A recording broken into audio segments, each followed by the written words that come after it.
How's it going, guys? Today's adventure, we're over here at the San Diego Zoo.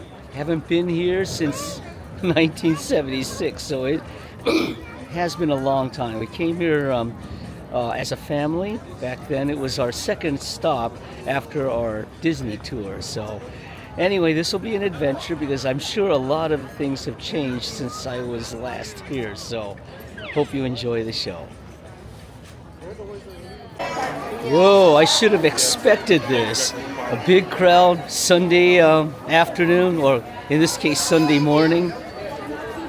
I did actually study the lay of the land a bit through the YouTube guide videos that the vloggers have put out, and they said that one of the first things that you want to do is pick up a map. So at least that way you get a lay of the land. So, job number one completed. Now the first thing there it is, the bus tour. They say that that's one of the first things that you want to do as soon as you get into the gate because you want to get an idea for what the place is like. There it is right there. So off we go. Okay, we're now at the loading zone. I will take it from here. Go ahead, stop right here around the side. Okay, thank you. Oh, all right. Awesome. You can Got check it. them out at the end. All right. I know it's their job to do this, so I'll just go along with it as I'm getting onto my bus Hi ride. there, welcome. We got two rides, upper deck, lower deck. Upper deck? Yeah, upper deck's gonna be about a 25-minute wait. You're right at the cutoff for that next point, so maybe you get on, maybe you don't. Okay. If you choose lower deck, we'll definitely get you on that bus that's next in line. Okay, I'll take the upper deck. All right. All right.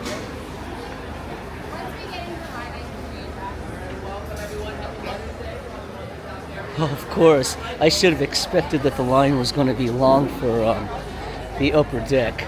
It gets a better view, though. I've seen my friends' videos, and they're all always from the upper deck, so just going to follow the pattern. Well, it didn't take that long for me to get my lone seat on this double-decker bus here, so long message to you. You've been doing so much traveling in the recent years that all your trips have become a jumble in your mind, so I'm going to make this message to you. I remembered your trip better than you did when you came to the San Diego Zoo in November of 2021, so your mind's a jumble. So much traveling in your retirement, so got to tip my hat for you there. Anyway, we're about to get started with our bus tour, and enjoy the show. At our zoo, you are becoming an ally to wildlife helping species around the globe. Our mission here at the San Diego Zoo is to create a world where all life thrives. And for that to happen, conservation work starts with people. It starts with you, me, and with our partners all around the world, where we share our knowledge in animal care and conservation science to focus on 8 conservation hubs to protect us, species, and animals worldwide. And we'll be getting started on our tour right here at our busy front street. Here at Front Street, you can start your day in the zoo in any direction. To your right, we have Treetop Play that leads to the Lost Forest, where we have our monkeys, gorillas, and orangutans swimming around. And right next door to our treetops, we have our beautiful sunborn flock of flamingos. There are 6 species of flamingos in the world. These are American flamingos, the brightest colored of the 6. These guys are native to parts of the Caribbean, South America, and if you ever stop by and see a flamingo today, you may catch a glimpse of some flamingos. Makes me think of the Three's Company intro. Warmed up underneath, so we're very excited to be bringing in some new additions to the flamingo flock. To your left, we have our exit sign, and past the exit sign, we have our reptile house and reptile walk, where you can find our snakes, lizards, gators, and giant tortoises. And right next to the reptiles, we have our Wildlife Explorers Base Camp area, which is a small area for our children. It's got a water play area, climbing area, and a beautiful insect house where you can find butterflies, bees, and beetles inside. As we descend down this hill, I'm just going to cover a few safety rules. Please keep your arms, legs, personal belongings, and small children inside the bus at all times. You're welcome to stand up during the duration of the bus ride, but if you want to stand up, please keep both feet on the ground and hold on to the railings as you do so. be in the waters, and because they love to be in the water, they have adapted webbed toes into their paws, and they help them swim. Alright, we won't find the fight to the tigers as we move on forward. Kind of reminds me of Jurassic Park when they first went into the Dilophosaurus area and there were no dinosaurs. We have okapi and our river hippos. Okapis are a unique animal native to the Ituri rainforest in the Dominican Republic of the Congo. They're unique because they got zebra stripes on their front and back legs, but they have a very giraffe-like appearance. And the reason why is because okapis are the last living relatives of the giraffes. And like giraffes, okapis have big ears, long necks, and long prehensile tongues, just like a giraffe. And right next to the okapi, we have our river hippo habitat, where you can catch a glimpse of our two female river hippos, There they and are. Kale, both mother and daughter. And you can catch a glimpse of the water. And since the summer season is coming up soon, these hippos have a very unique way to protect their skin from the sun. Their sweat pores actually produce a red type of sweat, kind of like a UV sunscreen to help protect them from the UV rays from the sun. Right next to our river hippos, to your right side, we have a few monkeys swinging around. We have our Alice swamp monkeys and our red-tailed monkeys. Like the name implies, Alice swamp monkeys are monkeys that live in the swamps in the rainforest of the Congo, and our red-tailed monkeys are living in there that live on the treetops of the Congo rainforest. Right next to the monkeys, we have our red river hawks, and we also have our otters swimming around next door. And most of these monkeys that we have here to your right side, most of them have been victims of way out there. Wildlife trafficking is a multi-million-dollar illegal industry where many poachers and hunters would grab animals from their natural habitat and sell them to the black markets as pets, either as food or for their material use. But through our San Diego Zoo Wildlife Alliance, we're working closely with government to help fight back wildlife trafficking and help give the animals like these monkeys a nice home to live when they're rescued.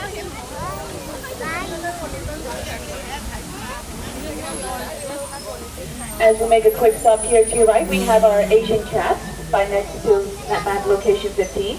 We have our snow leopards and we have our Mori leopards. And right next to the Asian cats, we have an eagle trail to the left side, where you can find our Harvey's eagle, our Steller sea eagle, and our Indian condor. And as we make a left turn to the left, we have our African marsh habitat, where you can find more flamingo birds. We have our greater flamingos, the most common and largest flamingos of the six. These guys are native all over the place. They can be found in parts of Africa, Asia, and even in the Middle East. Right next to the flamingos, we have our South African white-breasted conchoid birds, native to the rivers and marshes of Africa. And right next to the birds, we have our yellow kangaroo sign, which just passed by. That yellow kangaroo sign is our kangaroo bus stop, our hop-on, hop-off bus. We have 4 kangaroo bus stops here at the zoo, so if you ever get tired of walking around today and just want to get to certain areas of the zoo, just wait by that yellow kangaroo sign and the bus will be there to help you out.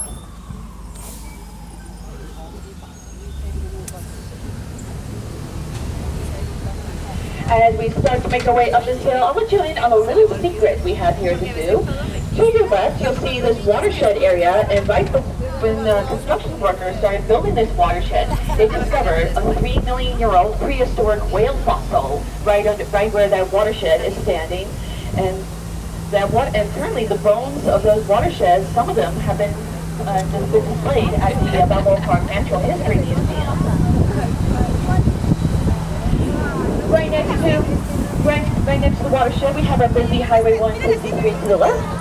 And to your right, we're coming upon some more animals. On your right, we have our Jersey zebras, and we have our common eland, which is a large brown animal with a twisted horn.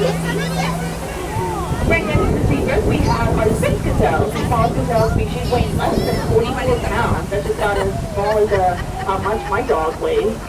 And next to the Spitz gazelles, we have our leopard hoodoo, which are the deer with a white stripe you'll see in the back. And we're going to be making another stop to the left side on our polar bear plunge area to see our polar bears.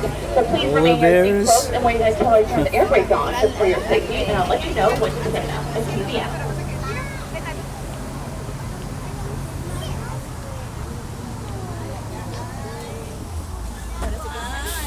All right, you can feel free to stand up and take a look to your left. We have 3 polar bears here at the San Diego Zoo. We have our male Kaluk and our 2 females, Chinook and Tuskegee. All 3 of our polar bears were I don't orphaned even and see the rescued polar as a result of the bears. Alaska region. Do you see them? I sure don't. Many years ago, back in the late 1990s. These polar bears are the top predators of the Arctic tundra region. I guess those But people due who are to, looking at warm that weather of climate viewing change, there's less area ice in the Arctic for could these polar see bears to them. travel, and overfishing, where there's less ice for the polar I don't bears to see eat, them. I because guess they're these out of problems sight, climate out of change and overfishing, mind. there have been just millions of polar Whatever. bears being driven to human territories into small towns. But through our San Diego Zoo Wildlife Alliance, through our conservation hubs, our oceans conservation hubs, we're working closely with local governments in the northern tundra. Well, on the we are South going to make a Antarctic, walk around the area, so polar bears, and hopefully we'll get a study them better as view the than what we're seeing on this changes the weather start to warm bus up. tour. One of our antelope species from Sub-Sahara Africa. Right next to the book, we have our southern gerenus, which is Somali for giraffe's neck. This type of antelope species has a very long neck like a giraffe. They use to forage the tall trees and leaves, just like a giraffe. I don't see a giraffe, just an And next to the antelope. gerenus, we have our Chicon hickory. These hairy pigs you'll see to your right side are native to the South American rainforest. Not an animal not limited extinct in the wild until they were rediscovered in the late 1970s. At the top of the hill, we There's have the our Skyline tram Air ride Stand or to your the left side. gondola Another ride transportation that service we we'll offer be here. riding on a It's a little bit 5-minute later. one-way ride. You get a nice bird's eye view of the zoo. And if you're ever on this side of the zoo, it's the Safari ride will take you all the way back to the front entrance and exit. And right as you get off the Skyfire ride, to your left, we have our anteater habitat. And right next to our anteaters, we have our mountain lions next door. Look at all that weight. These mountain lions are one of the most territorial and most diverse species to live all over the place in the United States, and they go by many different names. They can go by mountain lions, cougars, ghost cats, panthers, and pumas. Those are the correct names for this species of cat because they live all over the place. And they're also local species here in San Diego. I myself have seen mountain lions growing up in my backyard as a kid, but not up close, but through a personal game camera that my family set up because we get not only mountain lions, but coyotes, bobcats, foxes, and all sorts of backyard species. Right next to our mountain lions, to your right side, we have our 4D theater, one of our indoor experiences featuring a short-length film for all ages called The Bear and the Squirrel. And if you're looking for a place to get away from the sun and get some nice air conditioning, I guess the that 4D theater replaced has all Mowgli's that, and Jungle you can purchase Adventure. tickets for the theater that are $8 per person.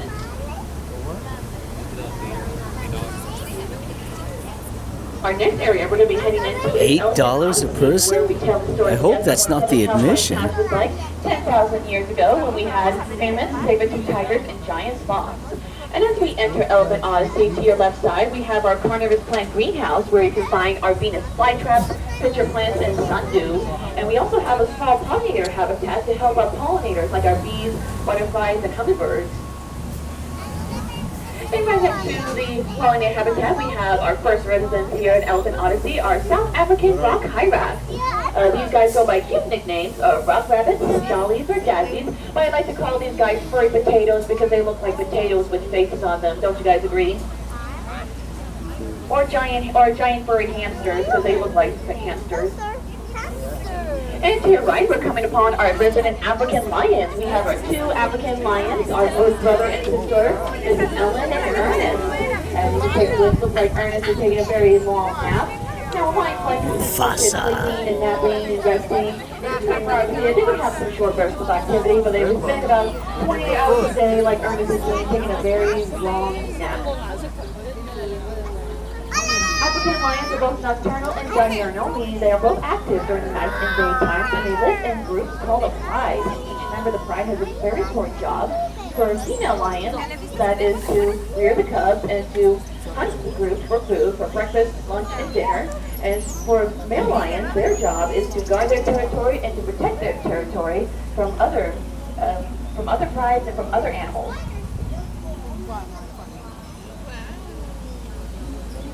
All right, we're going to move on forward and let Ernest continue his 20-hour nap. And we're going to see if we can try and find our next door neighbor is out today, and that is Nandiri the jaguar. Now I like to play a little game as we stroll through to her habitat. It's called 5 seconds to search you to spot me. So I'm going to give you 5 seconds to look to your right. And oh my goodness, forget all that. I see Nandiri is out today. To your right side. So this is Nandiri, our resident jaguar. We're just taking a nice little from the shade. Nandiri is a jaguar native to the rainforest of South America. She is part of our Amazonian Conservation Hub, where we work with partners in South America to help protect rainforest areas and their species that live there, like these jaguars. Out of all the big cat species of the lions and tigers and leopards, jaguars have the strongest bite force. They have a 1,500 psi. And because of that strong bite force, they go by a cool nickname the locals give them. They're known as skull crushers. And there was once a time where jaguars were resident species here in the United States many years ago.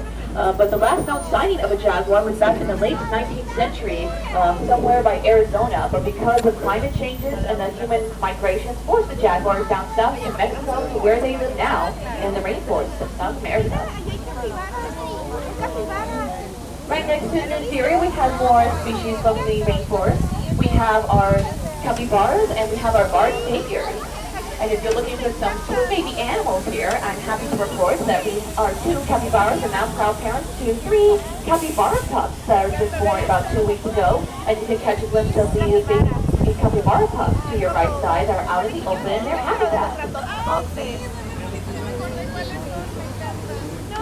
And right next to our capybaras and our tapirs, we have our African elephant habitat, where you can find our 4 African lions. We have our female Shaba and our 3 young males, Sunzu, Nepo, and Musi. What an angle, taking a shot of an elephant's butt It's kind of hard to there. tell from her behind, from that side. Oh, and actually, a little bit, I believe that is Shaba over there. That is our only female elephant. Shaba is 43 years old. She was born in the late 1980s. And she is at the prime of her time. African elephants have been estimated to live up until their 40s or 50s. So she is doing very well here despite her age. And she is loving, enjoying the delicious treats that we give to her.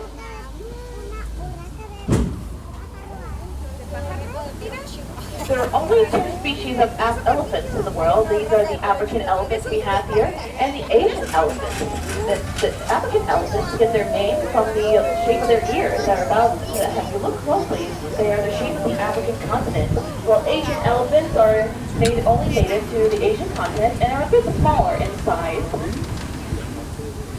And of course, these elephants are the largest land mammals, and large animals need large care facilities. So to your right, you can catch a glimpse of our Elephant Care Center. This Elephant Care Center is a state-of-the-art facility where our wildlife care specialists and our veterinarians take a check on the physical health on each of our elephants. It's got built-in scales, some nice heaters and fans, and it's where the elephants love to get their pedicure treatments on their feet. It's very important to check on the elephant's feet because the most physical activity they do here is a lot of walking and a lot of running.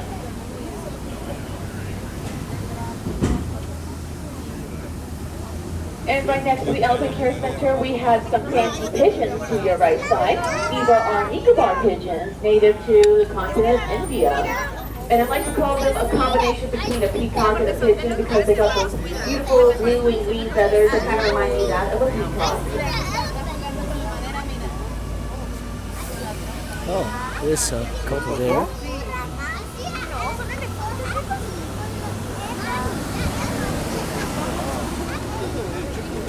Our elephant habitat is the largest here at the zoo. It expands over 6 acres and divided into 2 different areas. So you'll see that big large metal gate that helps separate between the 2 different areas. And right next to the gate, we have one of our male elephants here, and that is Musi. Musi is our 20-year-old male elephant. He's actually the newest member of the elephant herd here at the zoo, and he recently just transferred a few weeks ago from the safari park to our sister zoo, where the leader of the elephant group at the safari park decided to kick Musi out. And that's pretty normal because elephant groups consist only of females with their mothers and their aunts, their sisters, their daughters, and their grandmas.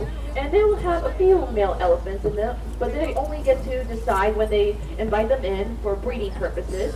But male elephants would tend to spend most of their lives living independently, or they get to form their own group called bachelor groups.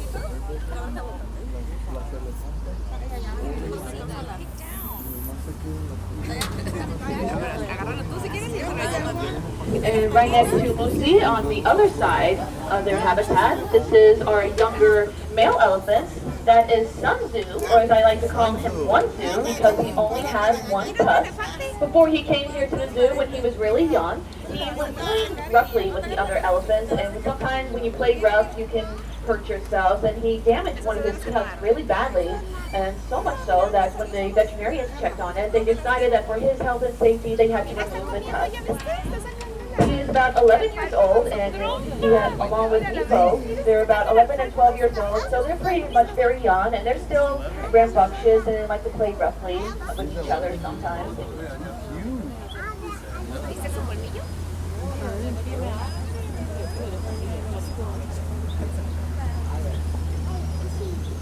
Right next to our elephants, to your right side, we have our dromedaries camels, and we have our brewers donkeys from Mexico. These dromedaries camels are native to the Middle East and parts of North Africa, and they can stand very hot temperatures, up to 120 degrees Fahrenheit.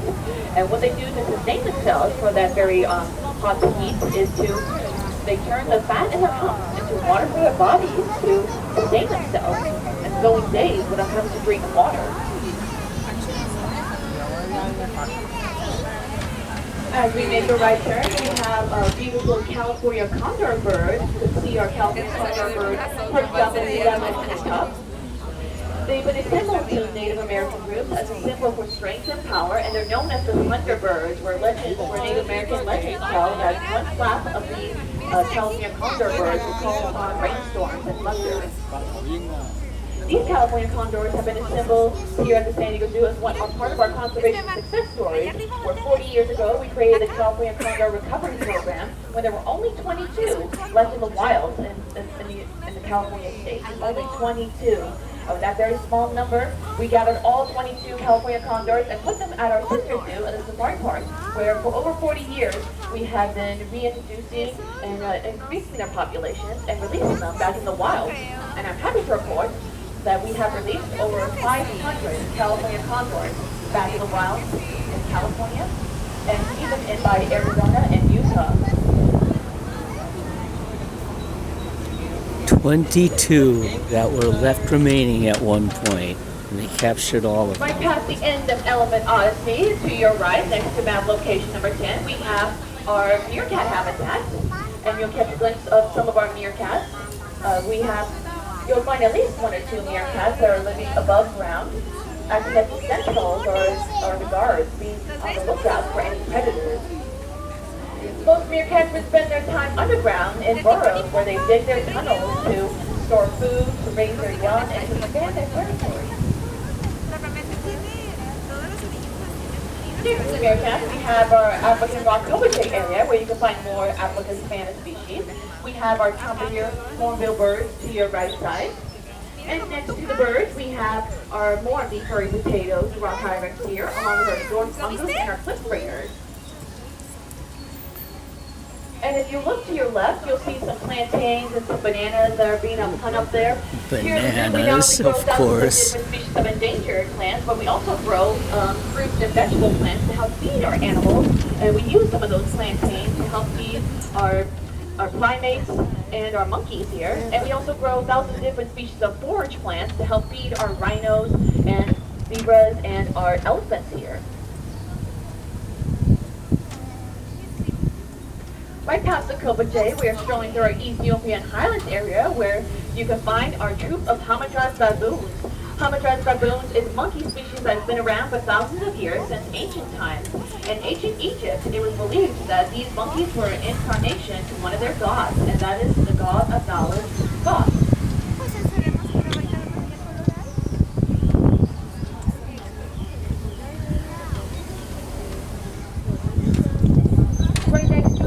Baboons, to your right side, we have our colony of koalas, where you can find our females males and their baby koalas called Joey sleeping by the eucalyptus trees and plants.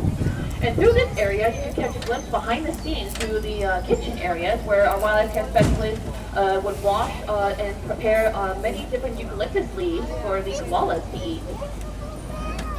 And next to the koalas, to your right, we have our urban jungle area, which is a small little loop around where you can find our herder giraffes, our cheetahs, and our greater one-horned rhino Mazda.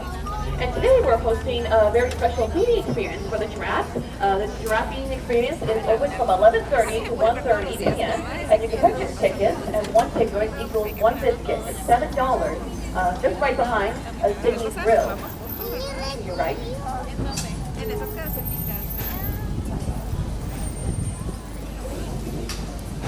Next to the, all right, as we head down to Senate Street, otherwise known to be called Bear Canyon Hill, we got more bears for you to meet here at the zoo.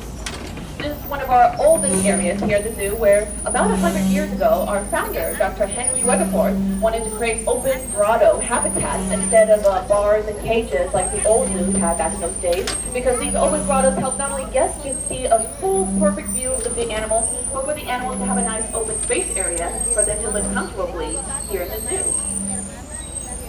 And the first species we'll be meeting to your right side is our male Indian bear, Turbo. Turbo is also called a spectacle bear because if you look closely, he has some white markings on his face that kind of look like there it is. spectacles with glasses. In the pond right there. You barely see it. And it looks like Turbo gained a nice little cool look from the weather. These Andes bears or spectacle bears are the only bear species in South America that live by the Andes mountain region. And unlike most bears who spend their time on the ground and live in a cave, these bears prefer to live high on top of the treetops where they spend most of their time up in the trees to build their nests, to raise their young, and to play. We not only have our male Indian bear Turbo, but we also have his girlfriend here with us, a female Indian bear named Alba, and we'll be meeting Alba shortly at the end of Center Street. Turbo and Alba are part of the Species Survival Program, which is a recovery program where we pair a male and a female endangered species together to increase their populations not only in the wild, but also here in zoos. Posing for us, huh? Right now, Turbo is just recently transferred to his new home, and Hey, he's Turbo. getting used to it. He's touching the walls. So what? Alright, we give one final goodbye to Turbo, and we're going to continue on forward. We're going to meet Turbo's girlfriend Alba at the end of Center Street. Right next to Turbo, we have our sloth bears, and I can see one of our sloth bears just right in the back. Now, this is a rare opportunity to see your folks, but these sloth bears rarely get to come out when it's open.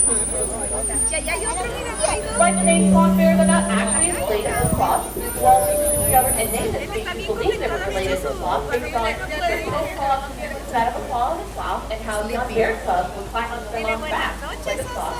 But that is not the case. Maybe the morning isn't the best time to visit the zoo because many shelter themselves in the shade. They have loose lips and long tongues to help them adapt to eating antelopes. And what I Look love at about the the pits sloth here. bears is that despite their small size, they're actually pretty powerful bears. It is said in India that in a sloth bear, Designed supposedly so that they can't jump out of their captivity. Well, there's also safety nets there just for safe measure. There was an incident at the San Francisco Zoo once where a tiger jumped the little ravine barrier and killed one of the kids that may have been taunting it. And you can see one of the bears just right inside his cage is taking shelter in the sun.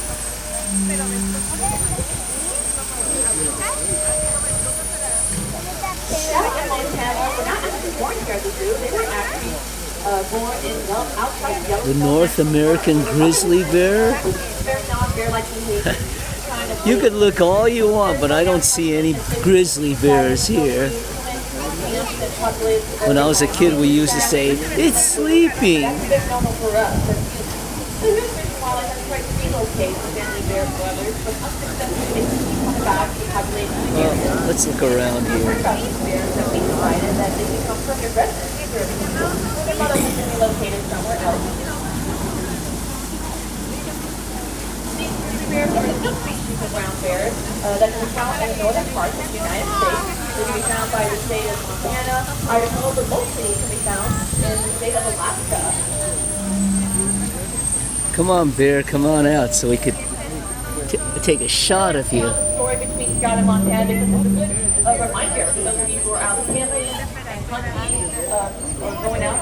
Oh, there it is. You have to look very carefully there. It's in the shade and it's camouflaged by its surroundings, but it is there. If you're going out camping, you must close your trash and lock your food into lock boxes. Big thing. Not attract any unnecessary guests. I don't think I'd ever want to encounter those things in the wild. A scent smell that is about 10 times stronger than that of a regular Like food. Leo DiCaprio did in The Revenant. So if you're ever out cooking outside at a camp, these bears can smell that for about 20 miles away. Wow, keen sense of smell. You don't want to get anywhere near their territory. And in Center Street, this is where we have Turbo's girlfriend, that is Alba here. Who? And since it's Mother's Day today, I would like to give a full appreciation to mothers, because mothers come in all shapes and sizes. And our female bear, Alba, she has been a great mother. Baby one. Oh yeah, there you are. Here hanging on top. So Turbo and Alba, as I said, they were part of the Species Survival Program, and they have used not only one set of twin cubs, but two sets of twin cubs, which is pretty rare. And she's been a great mother to all her children. Her last set of twins, Francisco and Suyana, they have grown up now, and she is. Wonder what it's eating. And so right now, she's just trying to Is it a figure out what to do pomegranate? now with the children away. Or a piece of meat? Turbo and Alba back together again and hope to become a mother once more. These Andean bears, the Andean bear populations are currently vulnerable in the rainforest of South America. There are less than 10,000 of these bears, but one way you can be an ally to wildlife to help these bears is to be a sustainable consumer. If any of you are coffee drinkers on this bus, you can try and find Shakeown coffee on your next trip to the grocery store. Shakeown coffee has ecological benefits to help not only coffee plantations and coffee consumers, but it also helps them plant trees for the animal species, like these bears and migratory birds, so they like to find a place they like to call home. Alright, this is my goodbye to Alba as we continue on board. Yeah, bears are omnivorous in the wild. They will eat what they will just to survive. Center Street to your left side. That is our sun bear trail here, where you can find the smallest bear of all the bears in the world. That is Mariana the sun bear. Native to Southeast Asia, the same sun bear gets its name from the markings on their chest that kind of look like that of the rising sun. And right next to the bears, we have more animals here. To your right, we have our Black Mongobe and Francois Langer monkeys. At the end of Sun Bear Forest, straight ahead, we have Gourmet Cafe, where you can enjoy ice cream meals and ice cream treats to your right. And to the left, next to Gourmet Cafe, we have our Bachelor Bridge. The Bachelor Bridge connects the Lost Forest, where the monkeys and gorillas are at, to the lions and elephants in Elephant Odyssey, and there are stairs and elevators for you to take if you ever want to get to your next area of the zoo.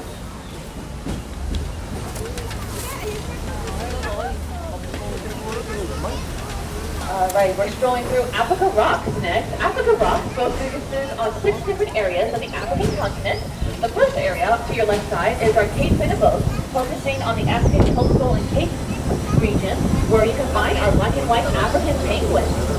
African penguins are the few penguin species that live in very warm climates, unlike their colder cousins in the Antarctic. These penguins are currently endangered in the wild due to climate change, habitat loss, and human conflict. The biggest threat African penguins are facing is that people are going after a very important resource they make, and that is their guano. Locals in South Africa use African penguin guano to use as fertilizer for farmers and ranchers, but through our oceans come And I thought guano was only from bats. African penguin nesting sites and finding alternatives. Shows the little I know about the animal kingdom. Egg hatch for future generations of penguins. Next to the penguins, to your left, we have our lemurs from Madagascar. We have many different species of lemurs. All lemur species are currently endangered. We have red lemurs, green-tailed lemurs, country Cisco white lemurs, and blue-eyed lemurs, including their natural enemy in Madagascar, that is the fonta. Next to the Madagascar lemurs, we have our Berberis monkeys and a beautiful acacia woodland aviary where if you're a bird person, you can find beautiful birds in this aviary. Bee eaters, golden weavers, and beautiful doves. And right past the aviary, we are strolling through to an African leopard habitat where you can find our 3 African leopards.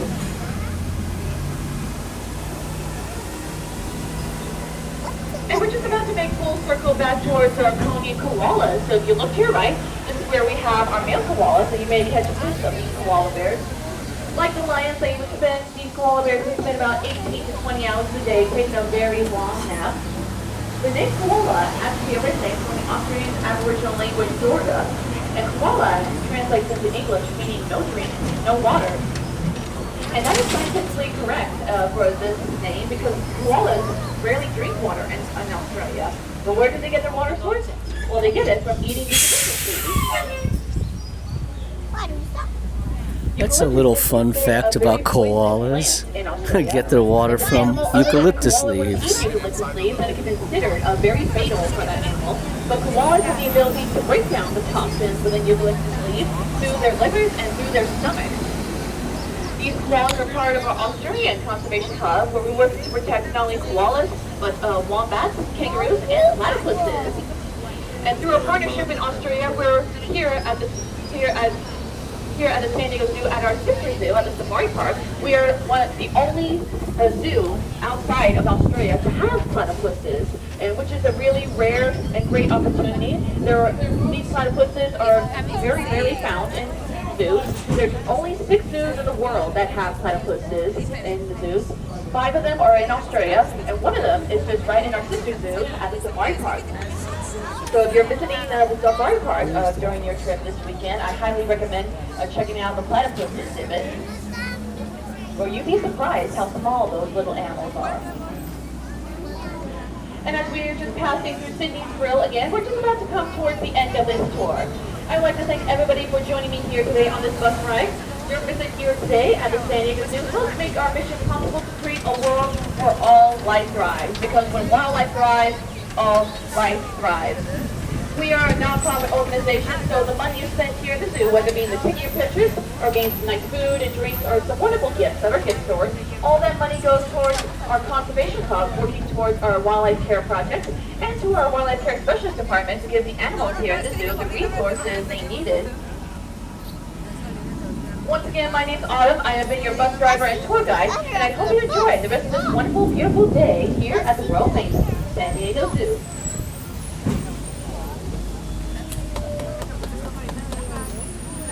Okay, that was the first part of our day. Hope you enjoyed this little bus tour, which lasted, I would say, roughly 35, 40 minutes or so. Hope you had a good time. Okay, we're getting off the bus right now. Oh, thank you. Thank you. I think on to our next adventure, which is basically roaming around the zoo. Let's see. One of the places I really enjoyed as a kid, though, was the reptile house. I was just fascinated with reptiles and amphibians, not sure why, maybe because I never got to see them that much. But this is my opportunity to see them again after more than 4 decades.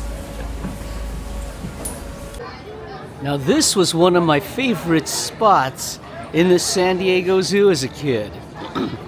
Reason why I say that is because this is the only zoo that I was aware of that had such an extensive reptile house like this one did. I know Sacramento has one, but it was nowhere near what this one was. So we'll take a look and see if it's just as fascinating as it was for me as a kid. A Delnido ridge-nosed rattlesnake. Oh, there you are, you little critter. Rascal, whatever you want to call him. Or whatever I want to call them. There it is right there, but can't get a real square look at him other than to see its markings on its body. Oh well, we'll just keep looking around. Oh, the beaded lizard. Similar to the Gila monster, and the reason why I know about this thing is because this is one of the two poisonous or venomous lizards that exist. This one and the Gila monster. This kind of looks like a Gila monster, but it doesn't have the as colorful markings as that other lizard does, but this is it right here. Very, very docile lizard. They don't run around like some of the smaller ones like the fence lizard does. A Boelen's python. One of the bigger, larger snakes in this zoo here. How's it going, big guy? Don't want to be wrapped up by you, man. A puff adder. Venomous snake. I always thought of vipers like this as rattlesnakes without the rattle, because they have so many similar characteristics that a rattlesnake has, just by its shape, its markings, the shape of its head. But they don't live natively around here, so don't have to worry about them. Oh, the West African green mamba. Highly venomous. You get bit by one of these things and you're dead. That's what I do know. Ooh. Just don't get anywhere near me. A bite from you could be my last time on Earth. Ooh. It's very interesting how they mix this other snake, the gaboon, West African gaboon viper, with a mamba. I didn't think snakes get along, but I guess they do. But yeah, there's the gaboon viper there. I don't want either one of these things to get anywhere near me. Mommy, come look. He's right on the seat. He's right there, all the way to right down. Look at, he shed his skin, Taylor. See? An endangered Aruba Island rattlesnake. Caribbean island of Aruba off the coast of Venezuela.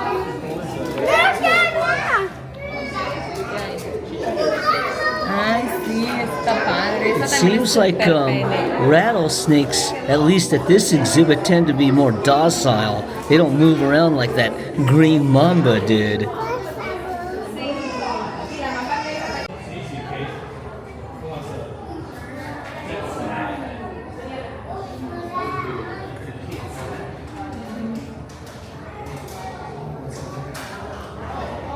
Sometimes you really can't tell whether or not a snake is venomous just by the shape of their heads. Reason why is because we're taught that if they have a triangular shaped head, it's venomous, but that's not always true. For example, a python has a triangular shaped head, but they're not venomous. I guess what they were trying to teach us was that the local snakes that we would likely encounter would be a good guideline to tell whether or not they were venomous. But if you're talking about these exotic snakes that live all over the world, well, in this case, the Sahara Desert, you really never know. You really have to know your snakes before you can identify which ones are venomous and which ones are not. Either way, I don't like snakes. Oh, and we're finally seeing here a banded water cobra. Where are you, little guy? Oh, I don't want to call you little if you're going to be attacking me. But there you are, all coiled up. Banded water cobra.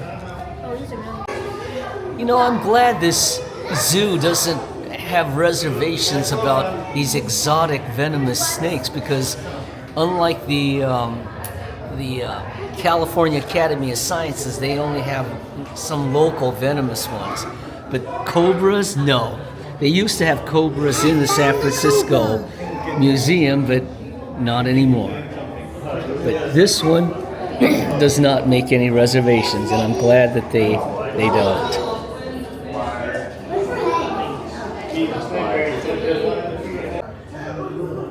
The South American green snake. It says it's mildly venomous.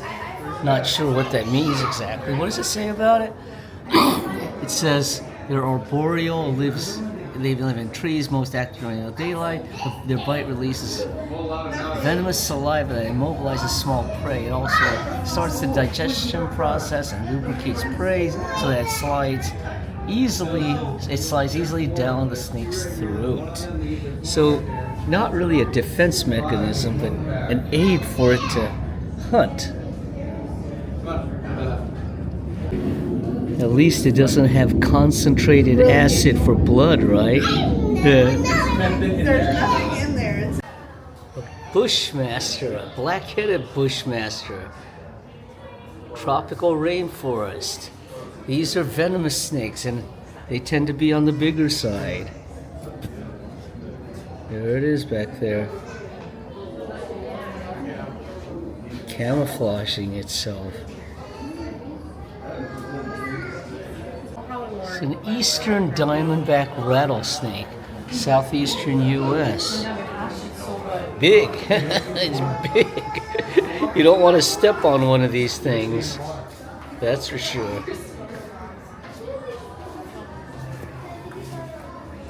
The guideline is you want to make sure those things get away. So you make a lot of loud noises as you walk through wherever suspect area they're located. So just a word of caution. And here we have yet another cobra. This time it's the snouted cobra.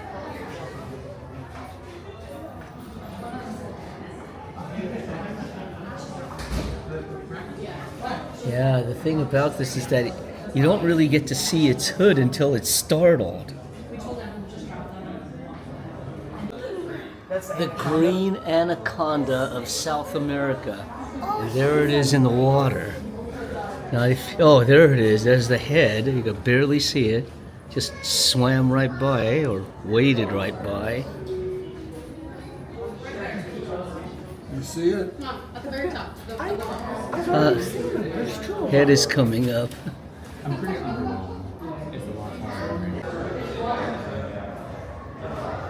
The famous king cobra. Apparently they feed on other snakes. The king cobra's diet is predominantly snakes, but they sometimes eat lizards. If only I could see one of those things. The only thing that's visible here, unfortunately, is nothing. Huh. Well, now we're back to the lizards, and there it is. Oh, there you go. It wants to get out, it looks like. The Catalina Island rattlesnake, endangered. Right off the Gulf of Mexico. At least these rattlesnakes don't tend to be, how do you say this, shy, for lack of better words. They get right next to the window glass area where everybody could see them, and not way off in the back somewhere where you won't be able to see them. This one's clearly up front. Well, that was an interesting exhibit over at the reptile house. I think there's also an amphibian house as well. I haven't seen it yet, but we'll be looking around. But in the meantime, we're at the Wildlife Explorers Base Camp. Not sure exactly what to expect there, but I don't want to just make this a quick tour and just see a few things and end it at that. I do want to spend a little time out here because it's been so long since the last time. Anyway, whatever.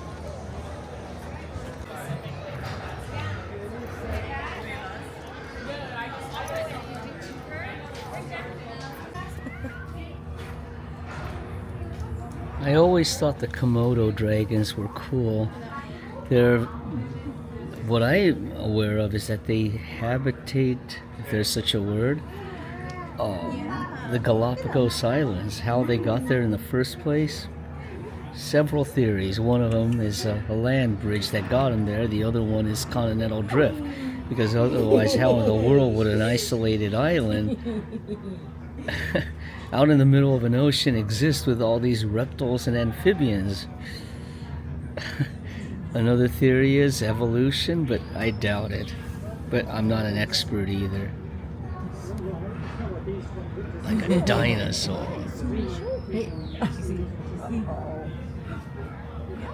Onlookers too. As we continue through our walk through the reptile house area, the next place I want to see is the amphibian house. That's the other half of my fascination that I had as a child. But the irony is, I never wanted to be anywhere near snakes. But when it came to frogs, I did want to catch them. Oh, I see. The wall of the zoo's history, starting from 1916 all the way to the present day. This zoo has been around, and I'm sure have gone through multiple evolutionary changes through the years, so lots of history.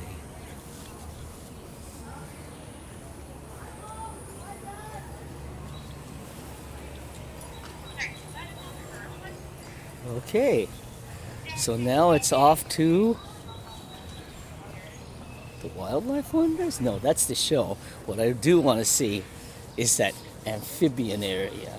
I guess it's a much smaller exhibit compared to the reptile ones. Whatever.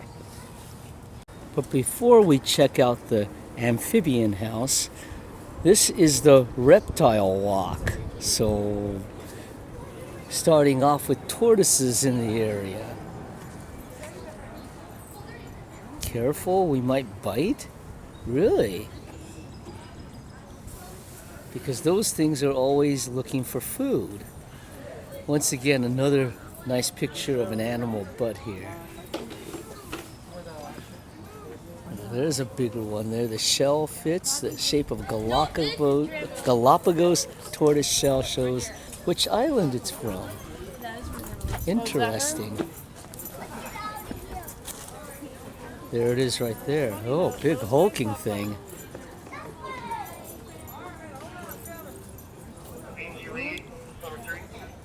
There you are. Oh, yeah.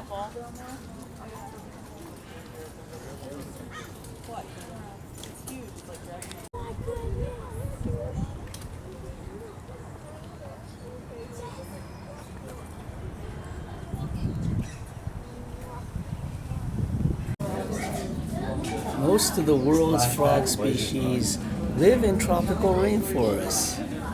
Interestingly, but not surprisingly.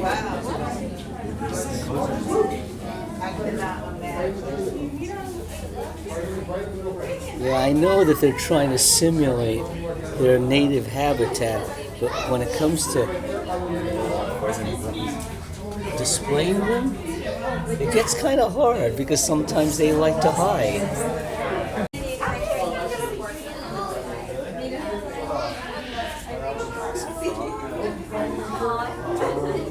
Blended so well, man.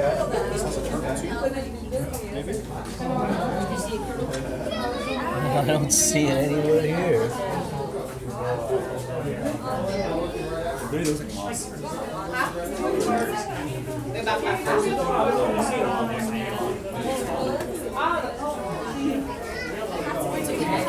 Very difficult to see these things.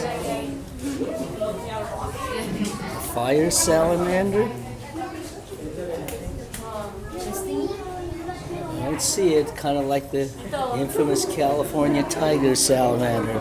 Nobody's ever seen them in the wild before, at least at Travis. Bornean eared frog. Finally, there's a frog here.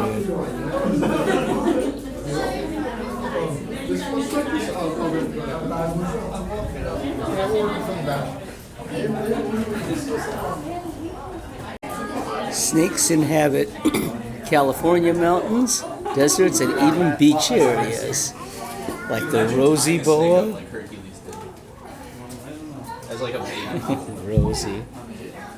There was a genius at that time. Two snakes just tied them together. Oh, California king snake. Could have sworn it had different markings than what you see here. Ah, yes, the infamous California gopher snake, or the San Diego gopher snake. I've seen these things all over in my backyard and surrounding areas. They're very common. This guy, a contractor from Idaho, he thought he saw a rattlesnake. I said, "You're not from here, are you?" Because anyone who knows anything about local snakes know when a gopher snake is present and identified. A non-native invasive species, the San Diego mountain king snake. It's got a black-tipped head, which makes you think that it's a coral snake, but it's not if you don't know the exact markings of this particular snake. By the way, coral snakes are venomous. So what did I think of the amphibian house? Underwhelming, to say the least. I expected a lot more, like what I remember at the California Academy of Sciences Steinhardt Aquarium, but can't expect the world here. But it's still not disappointing considering that this is a very large world-renowned zoo, so still have a lot to look around. Okay, this is the display of the Chinese alligator, and they say that it's so well camouflaged that it's often difficult to see, but we'll take a look.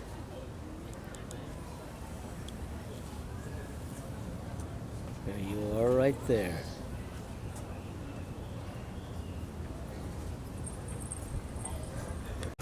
Oh, this is the snake-neck turtle, named for obvious reasons here.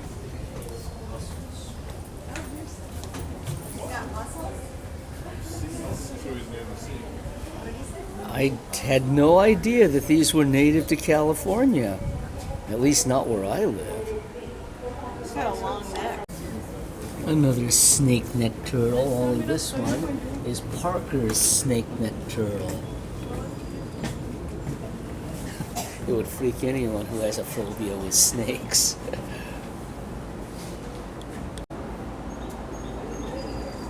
Rhode Island, or Rhode Island, not sure, snake-neck turtle, Indonesia. So this is a tropical species, I guess, if that's the right word.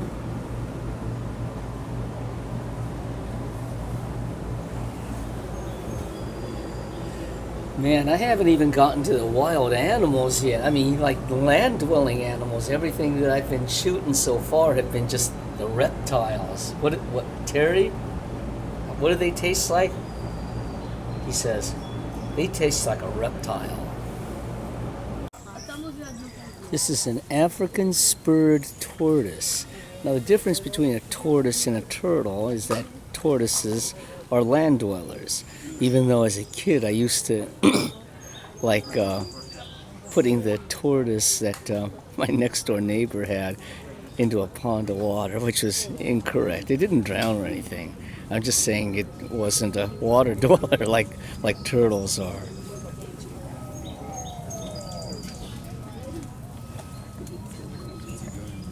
Threatened species. Interesting. Oh well, I think that's a gavial, just based on its snout there.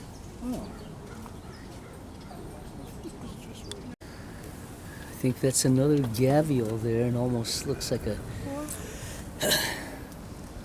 mean sucker there.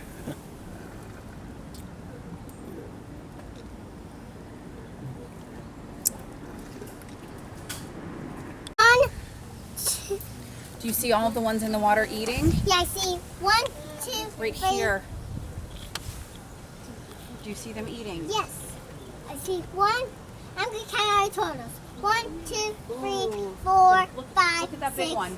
7, 8, 9, 10, 11, 12. 12! Wow, that's a sight. A turtle swimming alongside a gavial. There's 1, 2, Almost like they're 3, racing one 4, another. 5, 6, 7, 8, 9. 9 is hiding. A Jurassic croc? This fossil replica represents an ancient crocodilian that lived during the early Jurassic period. The body structure of crocodilians has not changed much in the past 190 million years. And you'll see it right here.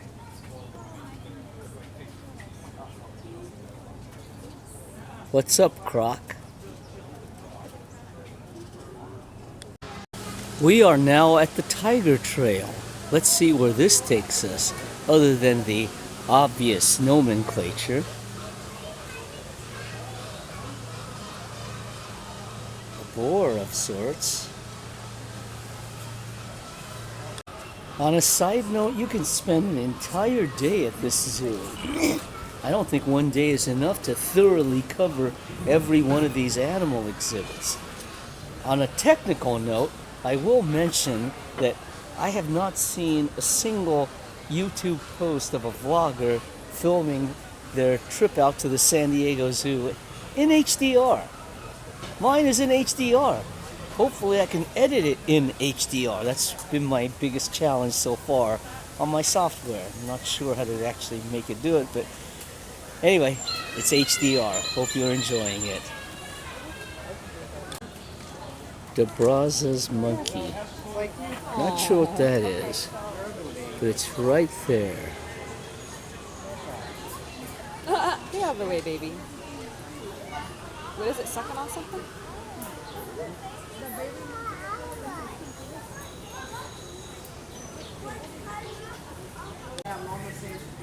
The Angolan colobus monkey. Diet eats leaves, seeds, and unripe fruit. And rabbits. That was a quote from Warner Brothers' Tasmanian Devil when Bugs Bunny was reading its diet.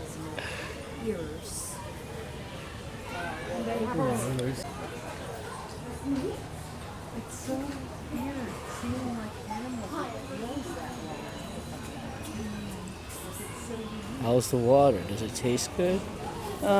It's okay. Eating something in it is. What do you mean? What's got that in your hand? Oh, it's food down there. You've been keeping it all to yourself. Shame on you.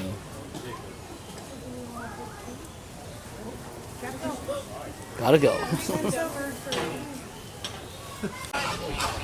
And of course, the flamingos. Always thought these were fascinating birds because they are apparently flightless, so they can be in captivity without fear of them escaping, right? Unless they could jump over these fences. But very fascinating flightless birds. There's a reason why the signs say don't feed the animals, because they will become dependent on it, and they don't want them to do that, and they won't eat their native food. Just a word of thought. These plants here make me think about all the dinosaur books that I read and the vegetation that they drew, the prehistoric vegetation, and this kind of reminds me of that. Just thought I'd mention it here. You know, as I'm walking along the bear trail, the more I'm beginning to think that doing the bus tour at the beginning of the day was a great idea. Because the only reason why you'd want to do this walk where the bus is going to take you is so you get your steps in for the day.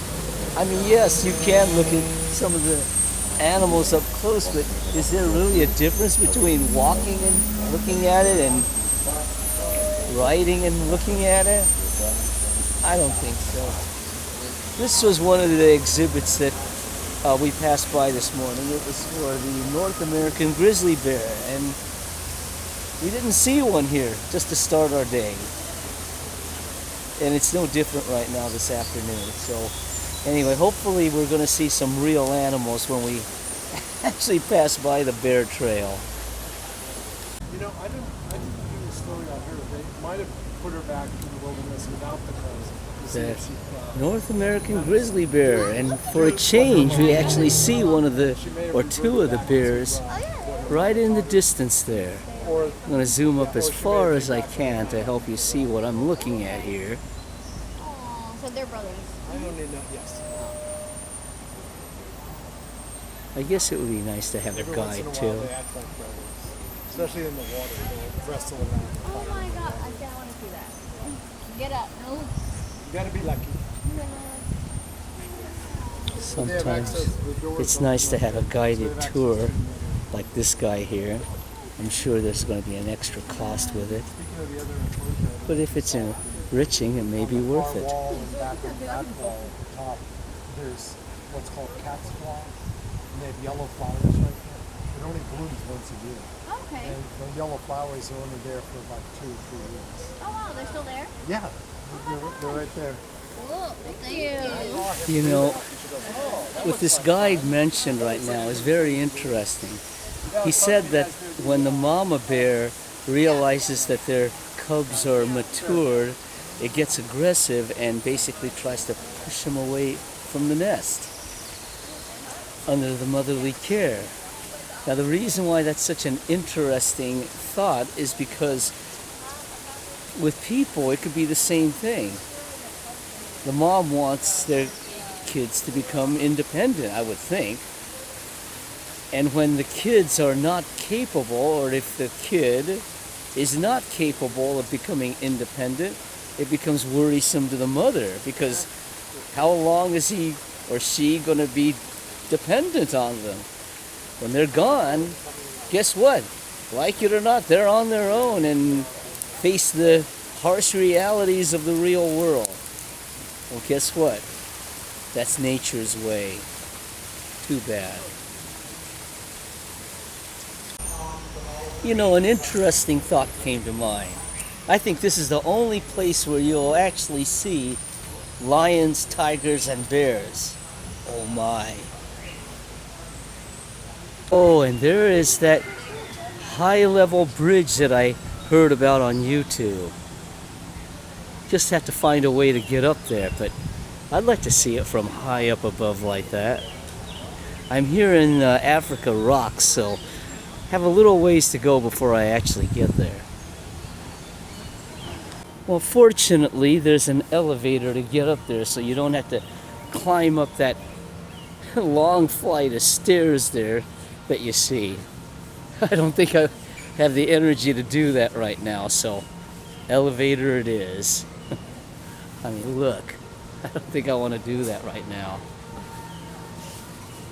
And here we are at the upper level of this sky bridge right here. It's quite a ways down.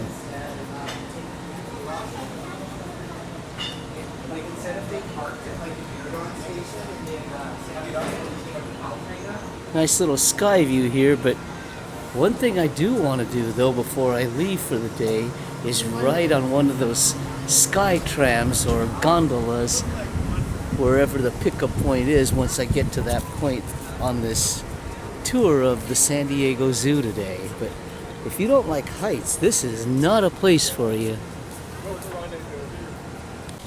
And this is looking on the other side of the bridge.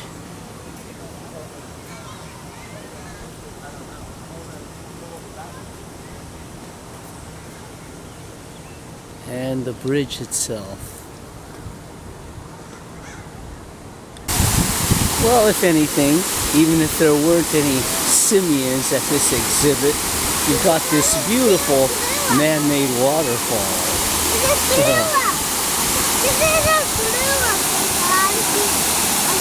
And no zoo exhibit is complete without seeing the gorilla.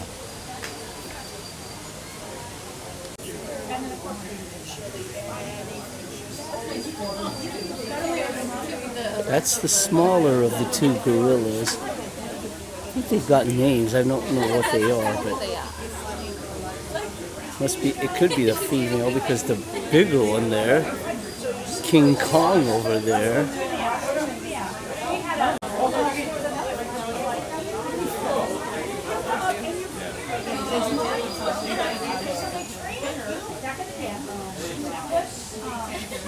Well, I guess he's going to hide behind the hill there.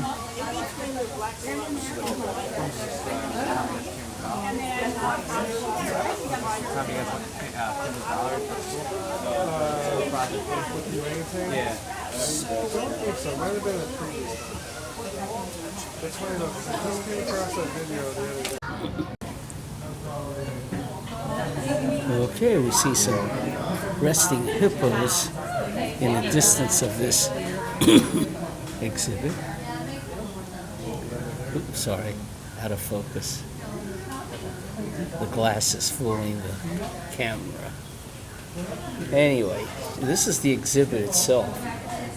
It's kind of an aquarium, a semi-aquarium as well. Anything to make it look native, I guess. Hey guys, how's the water? Oh, here's the hill. You could tell me what?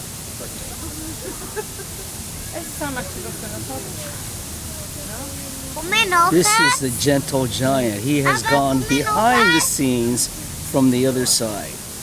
I guess he feels more comfortable here, resting next to the water.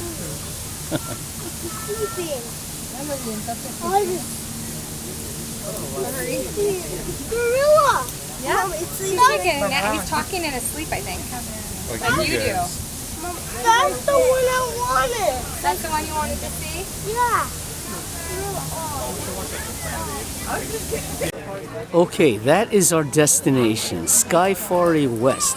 That's the gondola that I want to ride on before calling it a day today. I heard that there was an $8 entrance fee, I think, during the bus ride. I don't think I feel like paying $8 for likely a very boring show that you hardly hear anybody talk about, so I'll just pass on this today.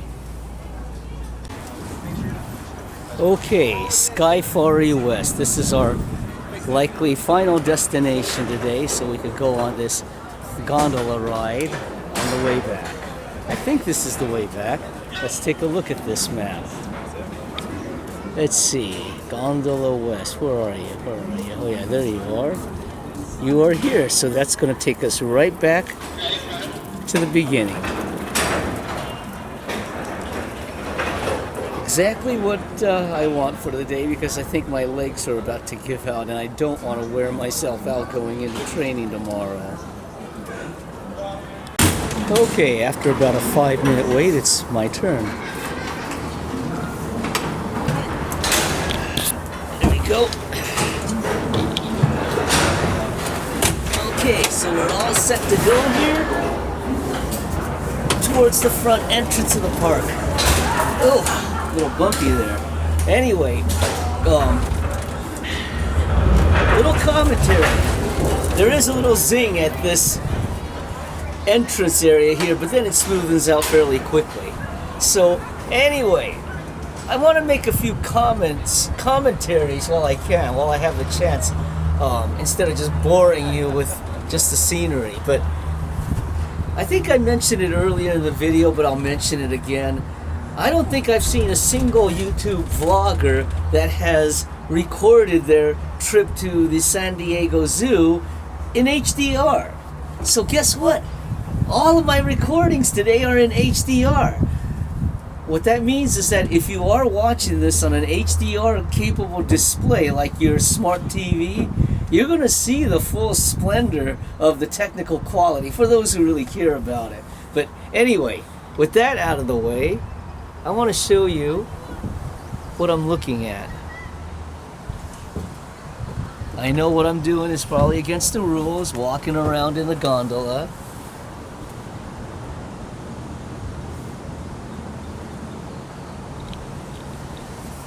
But I don't have any issues with height, like some of my friends do, Lib.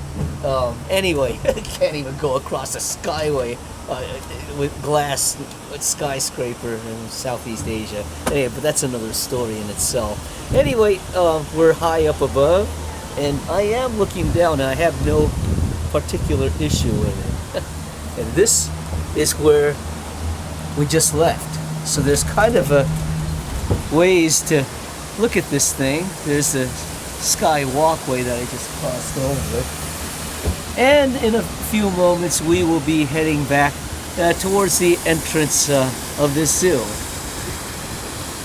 And then call it a day, I think. Or maybe not. Maybe I could ride on the double-decker bus again, only at the lower level, just to relax a bit rather than to continue my walk. It's just an excuse, but I think it's a good one. How's it going?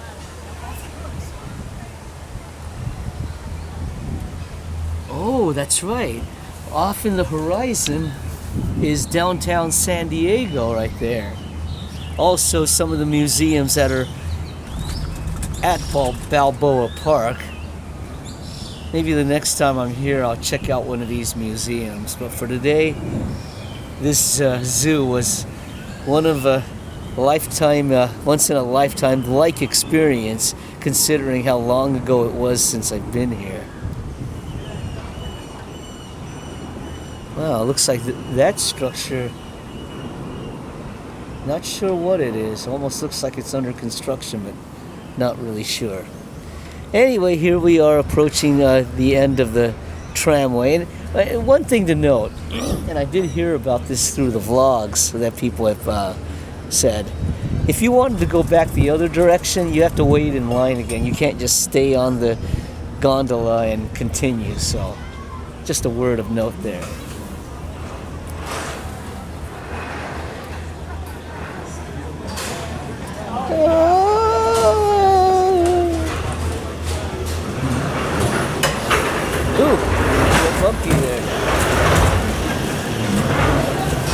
Okay.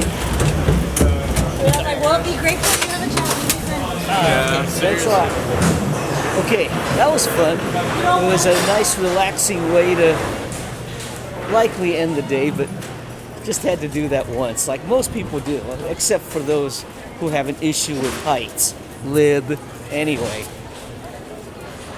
our adventure continues for what's left of it. Wonder what kind of a place this is.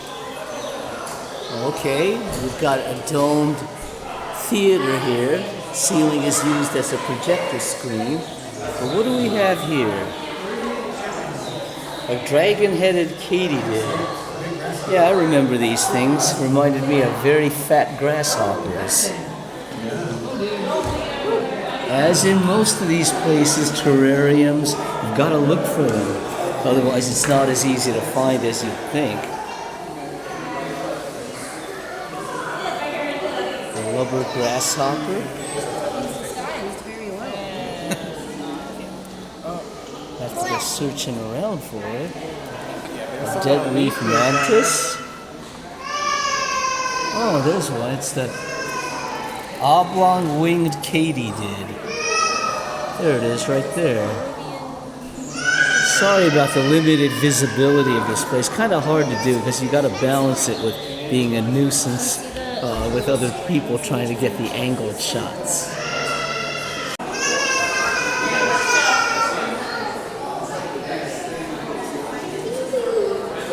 Domino roach. I could spend a lot of time here just looking for bugs and insects. Either that or you could just enjoy the HDR video that you're watching here with just the bright lights. Taxi cab beetle, wherever they are. There you are, you little critters. Look at this thing. It's up in the corner. Talk about that. Looks like an experimental room. Well, it's cool how they display all these insects. The giant mantis?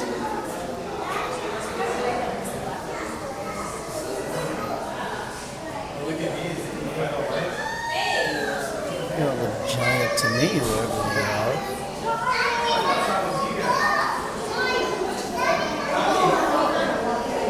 Still don't see them. Just flowers. You know, this is worse than even the reptile exhibit because at least they got some size where you could see them.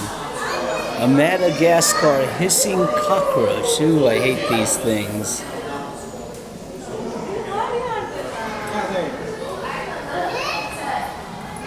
The touch me stickins. There you are. You know that their best defense is their camouflage because they blend in so well. The rhinoceros beetle?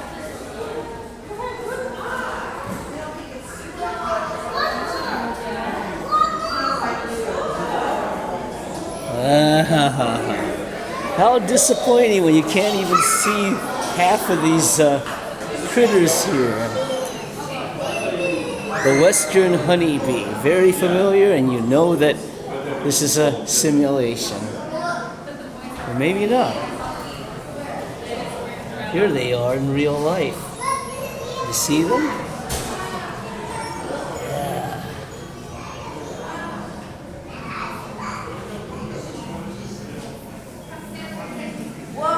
Whoa, a giant honeycomb up here. Of course enlarged because no bees are as big as they show here.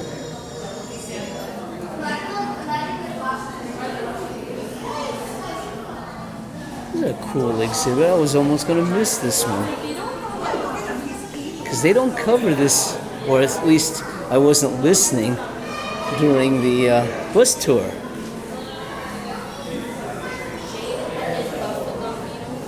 But I do like this oversized simulation of a honeycomb made of wax. Okay, this is the butterfly area. You can see butterflies flying all over here. Boy, it is warm and humid in here. I think they're trying to simulate a tropical rainforest because this is exactly what it feels like.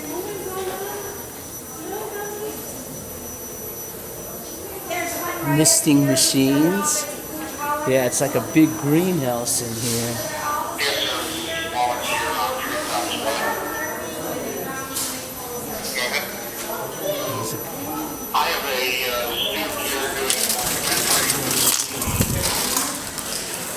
Oh, and back to civilization. That was a lot of fun. Cool critters.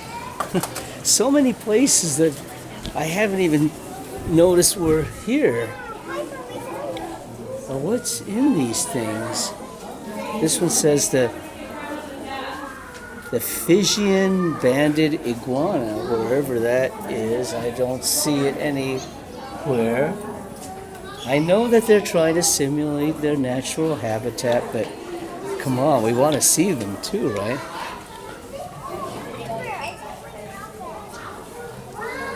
Oh, there they are.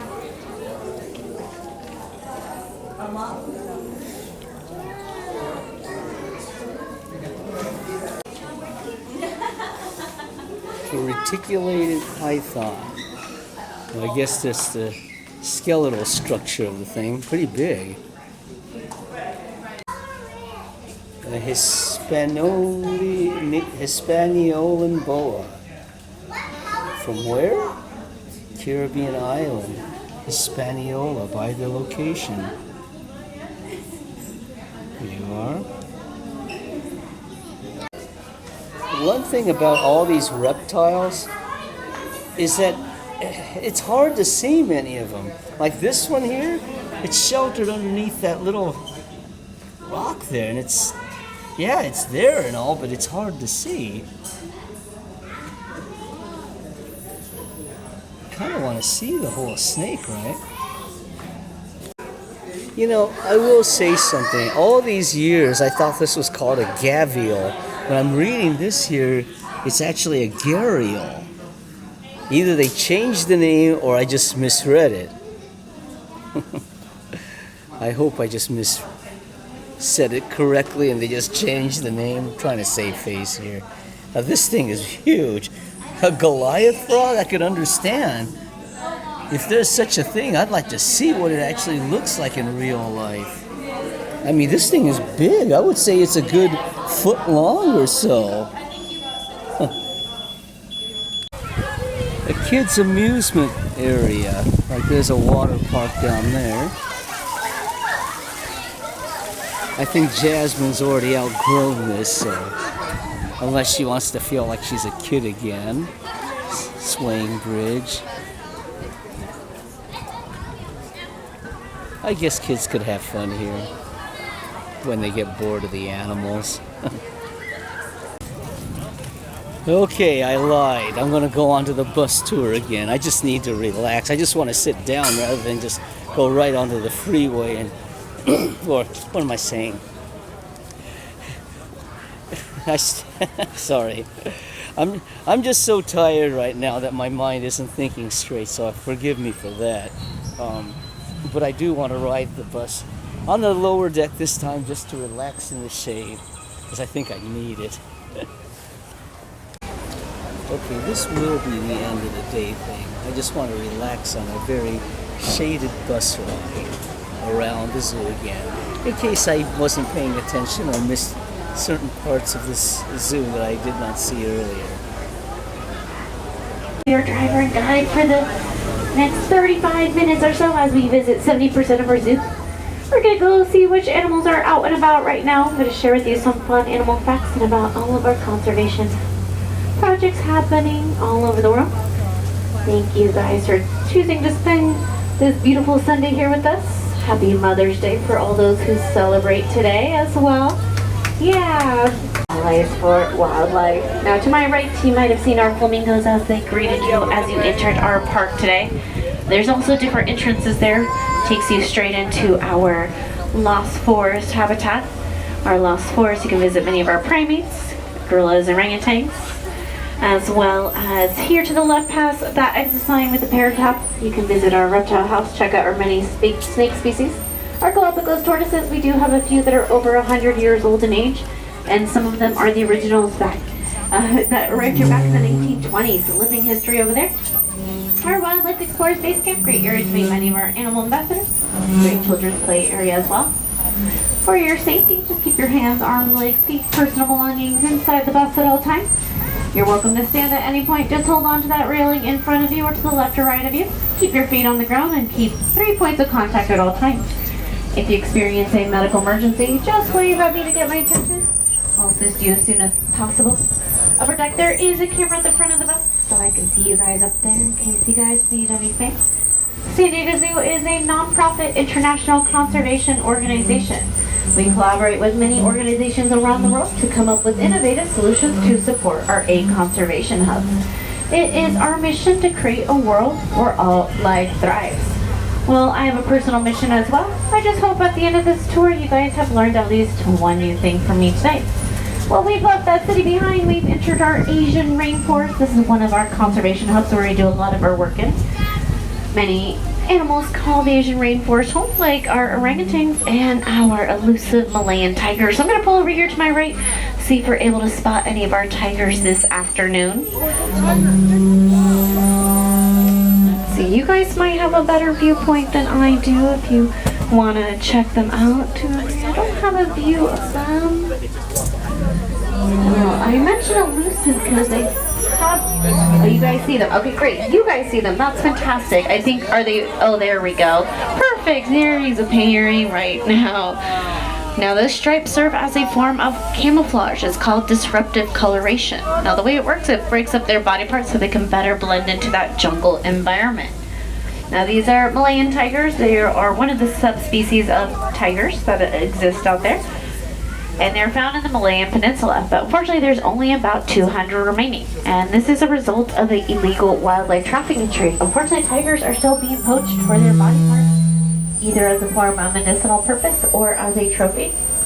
Another issue tigers are facing is they're being captured at large rates to become a pet. Well, very easy for me to share with you folks that tigers, like many exotic species, don't make good pets. So if you are looking to adopt a pet, definitely check out your local animal shelter for a dog, cat, or small animal instead. And you can help your local communities with those local shelters and also protect tigers out in the wild as well. So pretty good view of our Malayan tigers this afternoon. Made a last minute appearance there.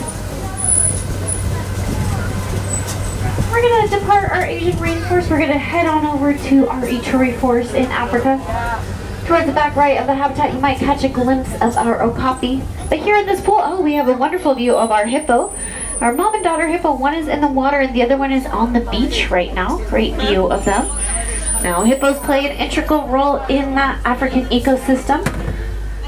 As hippos are walking along those waterways, they eat all that grass, which helps maintain that grass population. Another way hippos help support the ecosystem is through their poop. Anytime a hippo goes poop, it takes its small tail, moves it in a circular-like fashion, just like a propeller, in order to spread all that poop around. Just serves as a form of fertilizer. Now, speaking of plants, we are one of the most visited botanical gardens in the United States. And we have thousands of plant species from all over the world here in our zoo. Here to my right and eventually on my left-hand side, you're going to see our bamboo plant, part of the grass family. It is considered the tallest of the grasses. Can you guys think of an animal that eats bamboo? Panda, there we go. The pandas love to eat bamboo. Actually, the word panda means bamboo eater. Little fun fact for you. Now, I said that keyword pandas. You might have heard we are going to get giant pandas back in our zoo. Now, we don't have the details yet of when they'll be arriving. So keep your ears peeled for that announcement. It'll come by in the future. That way you can come back and visit our giant pandas once they return back to our zoo. Here we have, on our left-hand side, our other flamboyance of flamingos. We know flamingos get that pink coloration from the food they eat, such as small crustaceans like shrimp or algae. It's actually what's found in their food that gives them the pink coloration. It's called the carotenoid protein, and we eat it ourselves. Anytime we eat veggies like carrots or beets, we just don't eat enough of it to turn pink or orange ourselves. Now, what I find most fascinating about flamingos is they only stay pink as long as that feather is attached to their body and they're consuming that type of food. So anytime they molt or shed their feathers will turn white again. You might have used this today, that yellow kangaroo sign with the number 2. If you have not, that is a part of our kangaroo bus service that we offer. Again, included in your ticket, it is a hop-on, hop-off bus, 4 stops around the zoo. It'll be double-decker buses like this one, except it'll have a sign at the front, a yellow sign that says kangaroo bus. And it's a great way to get around our zoos, especially if you get all your steps in. You just head on over to those designated stops, wait about 15 minutes, and one of our buses will be there shortly to pick you up. In 1915, the city of San Diego wanted to celebrate the opening of the Panama Canal. Therefore, they created the Panama California Exposition. We had vendors all over the world come to celebrate. And some of those vendors even brought wildlife. Well, after all those vendors were done celebrating, they all left, and they left all that wildlife behind here. When their founder, Dr. Harry Wegeforth, was walking along Park Boulevard when he heard the sound of a lion roaring. And he realized San Diego needed a zoo, so he did just that in 1916, gathered all that remaining wildlife, opened our zoo doors here for the first time in Balboa Park. The lion statue you saw on your way in, his name is Rex, and Rex is a lion that inspired our founder. We're going to continue up the hill to my right, peer through the bushes. You might catch a glimpse of our zebras, kind of tucked right there on the right-hand side. Now, zebra stripe is unique to each individual, just like our fingerprints are to us. Serves as a form of protection from predators. When zebras are grouped together, it is much more difficult for a lion to distinguish an individual zebra from the group. Here to my right, we have our multi-species habitat. We got our Speaks gazelle, that smaller gazelle with a black stripe along its body. They share their habitat with the lesser kudu. Hi Hi folks, I need you guys to come down this way for me. Thank you very much. Otherwise, I'm gonna plow right through here, and that's a lot of paperwork. Now here to my right, we also have the lesser kudu. That's that larger antelope with the white stripes down its body. Now, as I mentioned, this is a multi-species habitat. That means more than one species live together as they would out in the savanna hub, out in the wild. I'm gonna pull over here. I don't think we have a good view right now, but I'm gonna ask for your guys' help because you guys have a better vantage point than I do. Let me know by sticking your arm straight up to the sky if you guys are able to spot our polar bears. I think they're tucked on the other side, so they might not best view. No? No go? Are we seeing them on the upper deck by chance? No? Okay. That's alright. They might be just tucked a little far out of our viewpoint right now, so I do have a pro tip for you. We do have a live camera stream for a lot of our wildlife. And you do see two. We do see them. Great. Let's forget about that pro tip. I'm going to go and give you my polar bear spiel. Well, this represents our ocean hub. And folks on the lower deck, you're welcome to stand and get a better view. Just hold on to that railing for me. Totally welcome to stand, folks. Just hold on to something. Polar bears are the top predator in the Arctic environment. A wild male polar bear can weigh up to 1,100 pounds. It's down 12 feet tall on their hind legs. Now, our polar bears don't get as large here because they don't need all that excess blubber because we live in sunny San Diego. So our specialists will adapt their diets to a more sensible weight that makes sense for their needs here. Now, if you notice, our polar bears here aren't a bright white color. That's because a polar bear's skin is black and their fur is translucent. So it's actually a reflection of their environment. So anytime you're looking at photos or videos of polar bears in the Arctic and they appear to be that bright white color, that is a result of that white reflection of that snow and ice environment. As I mentioned, they are the top predator in the Arctic, but they're having issues with their population as a result of climate change. Climate change is causing a severe increase in melting ice. Now, why does this affect polar bears? Well, they need that ice to travel on in order to hunt for food, to find mates, and also for polar bear mothers to be able to build dens in that snow for their cubs. We wanted to do something about it. We decided to start a collaboration with Polar Bears International. And what we're doing is placing radio collar tracking devices on these wild polar bears in order to monitor their movements. However, they do more than just monitor the movements. They collect data points, just kind of like your Apple Watch or your Fitbit. It can tell our scientists whether a polar bear is running, resting, swimming, or walking. The only way we're able to do that is by placing those tracking devices on our polar bears here in order to capture all that information, apply those data points correctly, so we know exactly what all those data points mean when we're collecting that information from our wild polar bears, which is a great example of how our wildlife here are also supporting their wild counterparts. Now again, folks, you can always come back here if you want to pull out your phones or go to our website, go to our animal live stream of animal cams. We have a few of our different species, including our polar bears. It'll always be tracking on directly onto our polar bears when they're out on habitat. So if later on you want to see if they're out and about, just pull out your phone, check out that polar cam, and you can see, okay, great, they're out on habitat, so I'll make my way back here to visit them. If we go around here to the left-hand side, you're going to see him walking around right there. There we go, beautiful view of our polar bears. Here on the right-hand side, though, we do have our Chicole peccaries. Chicole peccaries are found in South America. They're similarly kind of closely related to the javelina.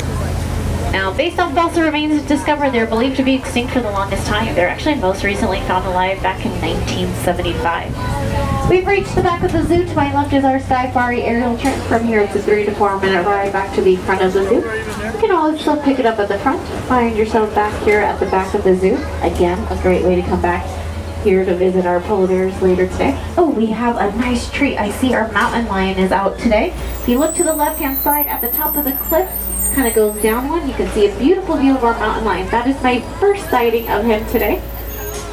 And that is very normal because mountain lions are crepuscular animals. What does that mean? It means they're mostly active during dawn and dusk. So usually during the day I don't see them. And around as we start to get into the afternoon, evening area, that's when we start to get better sighting of our mountain lions. Now, it's one of the only species that has a multiple amount of names. You might know it as a mountain lion, a puma, a cougar, a panther, just depending on where you are coming from. So if you come back later, definitely check around the habitat. They'd love to lay on the top of those rock areas. Now here to my right, we do have our 4D feeder. folks, that is an extra ticket. As a reminder, we are a non-profit organization. So every dollar you spend here supports our wildlife here and all of our conservation work. It's about a 15-minute 4D movie experience. You can use that, rest up, come back, and be supporting all our wildlife all at the same time. We're passing by our stop number 3, Kangaroo Bus number 3. So another way you can get here to the back of the zoo. So we've got all the options. You can cross that bridge right here to the right, our Basher Bridge will take you to our treetops area, to our primates, and eventually back to the front plaza, entrance exit of the zoo. Or you can use a Kangaroo Bus, hop off here at stop number 3, or that Sky Party ride. So different options of ways to efficiently get around our zoo today. We're going to continue onward though. We're going to head back to one of my favorite parts of the world, the savannas of Africa. And we have a beautiful view of our lions right here on the right hand side. We got our female lion, Ellen, right on this center platform. And she's doing what lions do best, which is lie around. And that's because lions sleep 18 to 20 hours a day. So if you're out in Africa on a safari right now, it's a high chance you would see lions sleeping just like this. And why do they sleep so much? Well, in parts of Africa during different seasons, it can be very hot during the day, so it makes much more sense for our lions to sleep during the hottest time of the day and then do all their hunting in the evening and at night. Now ladies, pay attention to this part. Female lions do 90% of the hunting along with child care. Now don't turn on your male counterparts just yet. Male lions will do some hunting, but they mostly stay back with the pride. They protect the cubs while the females are out hunting. Now, I only see Ellen right now, but she does live with her brother, Ernest. He might be tucked away somewhere on the other side. So you always want to come, if you have not done so, you can walk through Elephant Odyssey later. See if Ernest makes an appearance. And they get along pretty well considering they're siblings. Now, that is how lions distinguish themselves from other large cats. They live in those prides or groups. Most other large cats, like tigers, jaguars, leopards, for example, are solitary animals. Now we're going to continue onward. Keeping my eyes peeled for our next wildlife. She's a little more elusive. Let's see if we see her. No. Well, we've entered our Elephant Odyssey habitats. We've got a lot of wildlife, smaller habitats in between. I'm going to point out these two areas. We've got a lot of people here. There's a reason behind that. Between this habitat and the other habitat, they get flip-flopped. You can find our Barrett's tapir and our capybaras. We had 3 capybara pups born a month ago, and they are adorable. They look like little potatoes with legs. Again, not the best view for the bus, so if you have not done so, walk through here, stop at each of those habitats, see where they're hanging out, because they are so cute. Totally worth a walk. You're going to see this gray building. This is our Elephant Care Center. We do have a zoo vet hospital. It's in our behind the scenes area. Many of our wildlife will go there to do their medical checks. Make sure they're nice and healthy, just like we do when we go to the doctor.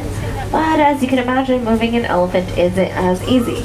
So instead of worrying and moving an elephant, we created a whole care center where we can do everything we need to do to support our elephants just right here in their own home. Now the first thing you're going to notice are all these large protective barriers. That's because we do protective contact work with our wildlife. All that means there's always going to be a barrier between our specialists and our animals so that each side can maintain safety while developing strong relationships. There's that digital sign high up there. That is our elephant scale, so we can make sure they're maintaining a healthy weight. In this first fence in this center, you might see a rectangular door and a square door.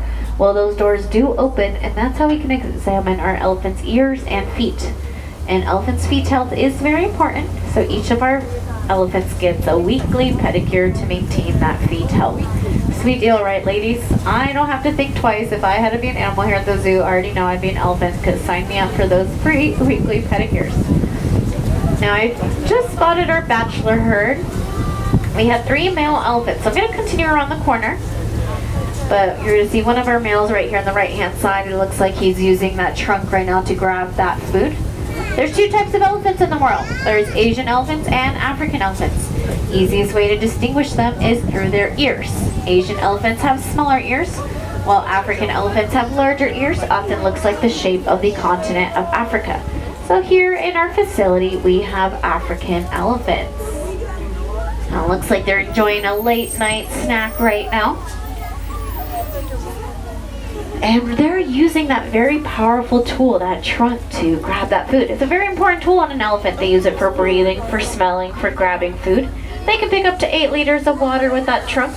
It is strong enough to destroy a tree, but agile enough to pick up a straw from the ground, which is why they have over 40,000 muscles in that trunk, makes them incredibly powerful animals. Now, do you notice how they're kind of slowly opening and closing their ears?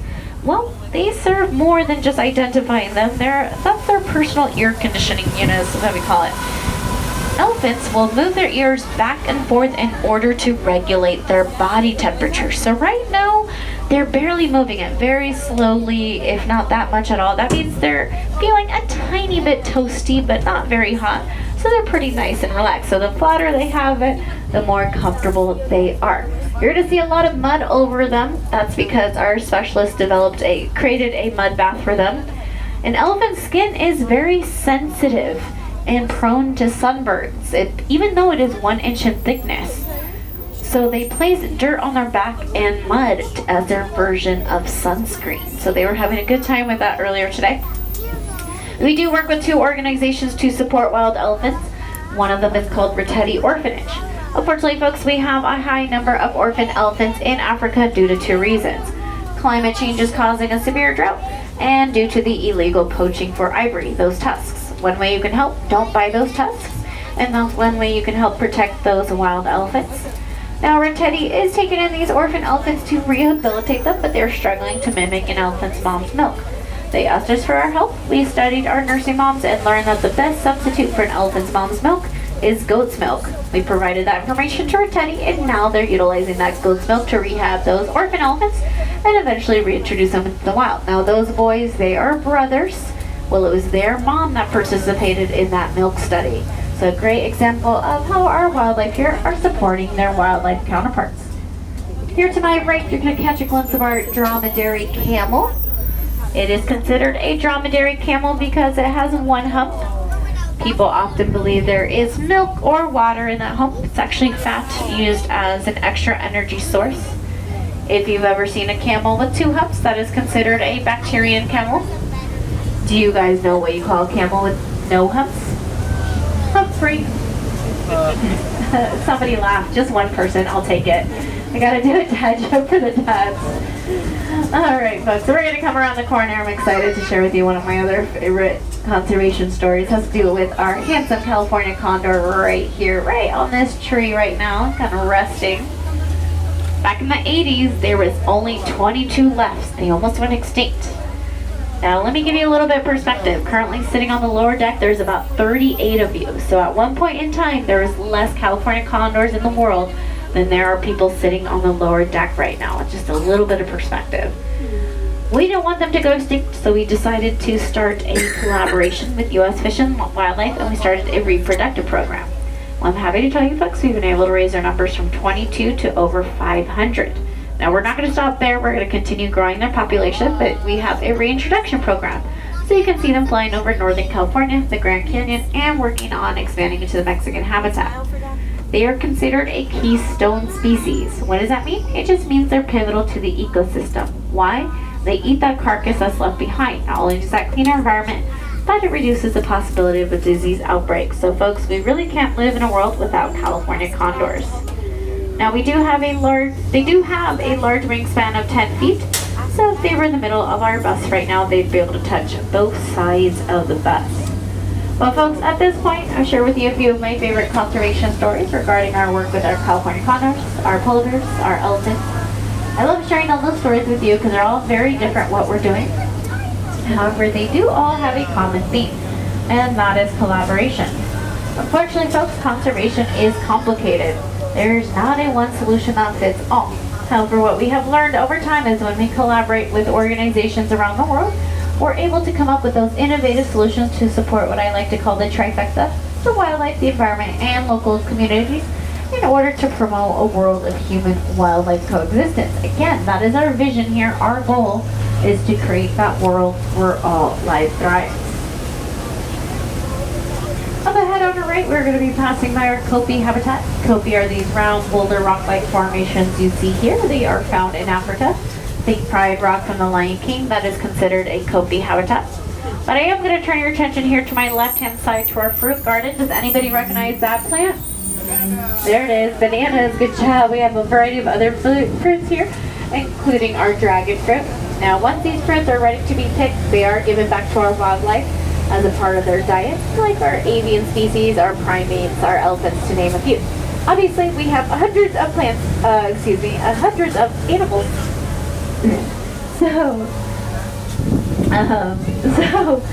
That cannot be our only fruit garden. So we work between our park and our sister park, the Safari Park, to help grow some of our vegetation, some of our food for our animals. Now, as I mentioned earlier, we have thousands of plant species from all over the world here at our zoo that you can learn about. Our horticulture department really hard to support them. To my right, many of these plant species are found in Madagascar. They're considered an endemic species. What does endemic mean? It just means something that is found in a particular location and only in that location. Well, I've talked to you about the illegal wildlife trafficking trade. Did you know there's also the illegal plant trafficking trade? It is huge. The most trafficked plant in the world is the orchid, followed by cacti and succulents. Now, there's one way you can help. Anytime you're purchasing a plant from a plant vendor or plant nursery, just simply ask them where they get their plants from. Now, if they're struggling to answer that question, there could be a chance they did not acquire those plants legally. However, that's one small way you can become a responsible consumer, and that way you can support those vendors that support the legal plant trade. We're about to cross our Sydney Plaza. To my left is our Boardwalk Beer Garden. Guys, we're a nonprofit organization, right? That is Beers for Conservation right over there, or anywhere you purchase a beer at the zoo. It's the best time. You'll be supporting all our wildlife if you purchase a beer here, or any type of purchase souvenir, food. The Road City Grill here to my right is one of my favorite places to eat here at the zoo.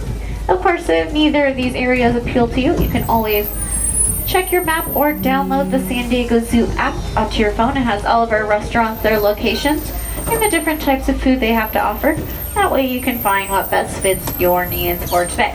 We're going to continue on down Center Street, fondly known as Bear Canyon. Let's see if any of our bears are out this afternoon. I think we're going to get lucky.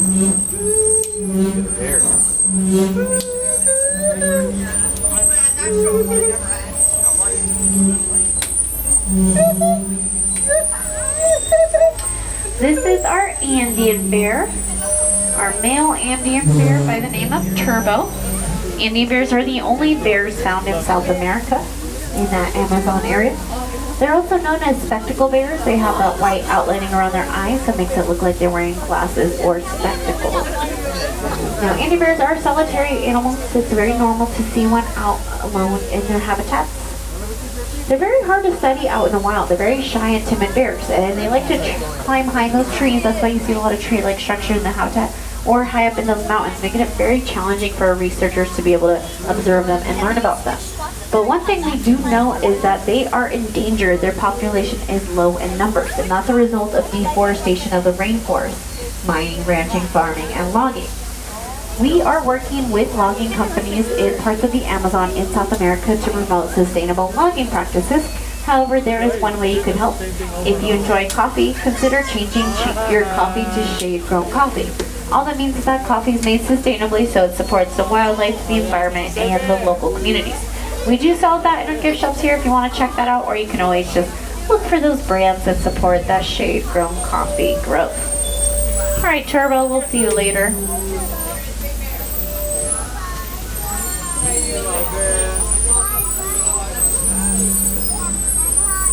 I always want to check both sides of the habitat. Sometimes they like to tuck themselves out there.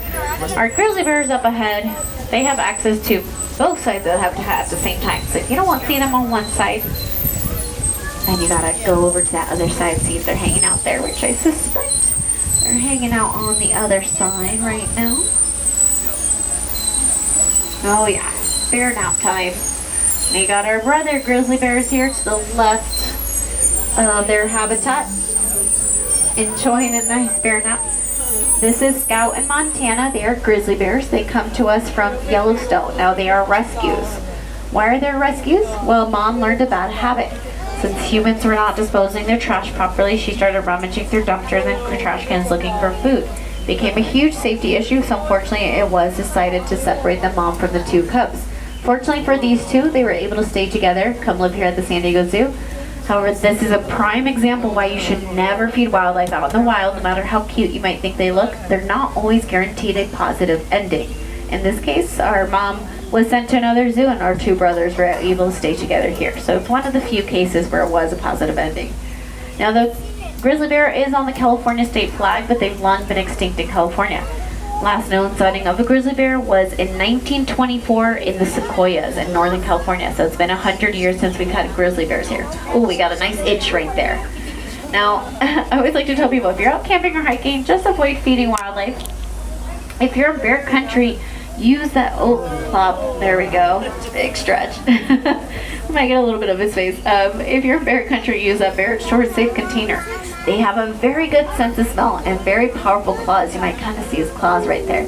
So if you think leaving your food in car overnight is a good idea, don't worry. Those bears will find it and they will have no problem breaking into your car to get to that food. All right, Scout Montana, enjoy the rest of your afternoon nap. And we got our other Andean bear. This is Alba. So she's the same species of bear as Turbo, that first bear that we saw. Now Alba here is a very important Andean bear. She's a very important mom. Alba and Turbo at one point they went out together. And how did this happen? Well, they were a part of our species survival plan. And for lack of a better description, our species survival plan is our version of a dating site, except we have a higher match rate. And we work with AZ accredited zoos in the United States to find the right match. So Turbo and Alba turned out to be a good match. The reason why we do this is to promote genetic diversity. We don't just reproduce animals because we can. It's for animals that are endangered or critically endangered. As I mentioned earlier, Andean bears are endangered because of the result of deforestation of the rainforest, right? So Alba here and Turbo matched. It went along swimmingly. They had a very successful match. She did give birth to 2 cubs, a male and a female by the name of Francisco and Suyana. They turned a year old back in December. Now you might be wondering, where are her cubs? Why isn't she with them? Well, a few months ago, they reached the age where Alba said, it's time to leave the nest. It's time for you guys to move out. I'm ready to be a single mom again. So she is enjoying her Mother's Day today and recovering and enjoying her time. Again, they're solitary animals, so she is back to her single girl life. So we love Alba. She's been a pivotal bear at bringing back hope to the Andean bear population. Bear.